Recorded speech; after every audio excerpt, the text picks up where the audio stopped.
Hi, Dr. Nicole here with today's quick 2-minute tip. I want to share with you a simple thing that you can do to reduce behavior issues and frustration and struggles that your child might be having with handwriting or pencil grip.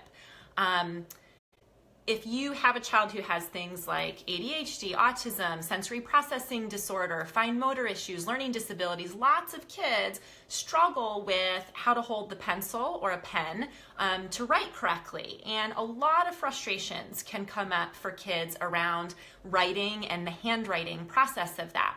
And I work with a lot of kids at the clinic who have a lot of frustrations and behavior challenges, especially parents, trying to work with them at home on tasks that involve handwriting, whether it's homework or other kinds of things. So I want to show you something really quick and easy that can help with that. I think that developmentally, there's a lot of issues with the way that handwriting is taught to kids, and I think that we actually create a lot of problems for kids around handwriting and the writing process because we don't teach handwriting in a developmentally appropriate way.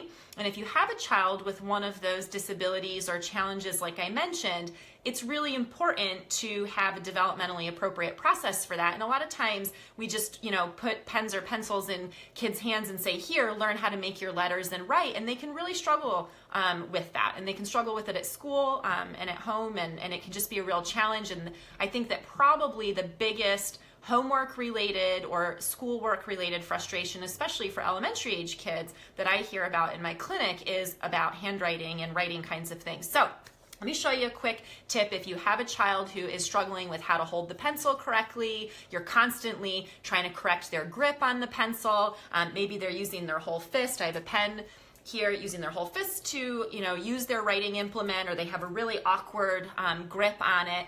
And I'm going to show you something that you can do. You want to use a small writing implement. So a lot of times we say, oh, younger kids, give them a really fat crayon or something big to write with. Actually, you don't want to do that. You want to use something small. This is a small colored pencil. You can use a golf pencil. Little pieces of crayons or chalk work really well. And here's why you want to use something tiny. When you use something tiny, it forces the child to use what's called a pincer grip or pincer grasp, and use their fingers to grip it. If you use, this is a tiny piece, I just broke a piece off the crayon, or you use a small pencil like this, it forces the child to use their fingers to grasp it, which is the kind of grasp that you want them to be using. Now, it may not be a perfect pencil grip, and that's okay.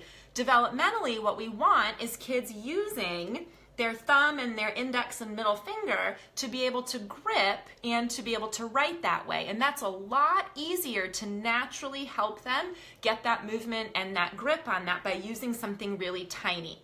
So if you're having challenges, frustrations, struggles around handwriting, around pencil grip, that kind of thing, the tip is to break pieces of crayons, break little pieces of chalk, use tiny pieces of pencil.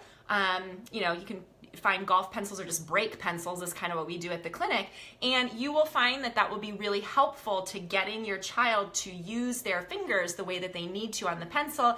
It leads to less frustration, it doesn't tire their hand as much, and they're learning then developmentally appropriate way of grasping a writing implement. So if you've tried that, I'd love to have you comment on how that worked for you. If it's a struggle that you're having, I'd love to have you try that tip and let us know how it works out for you. Put it in the comments and share your experience. I'll be back with another tip again in a couple days. Take care.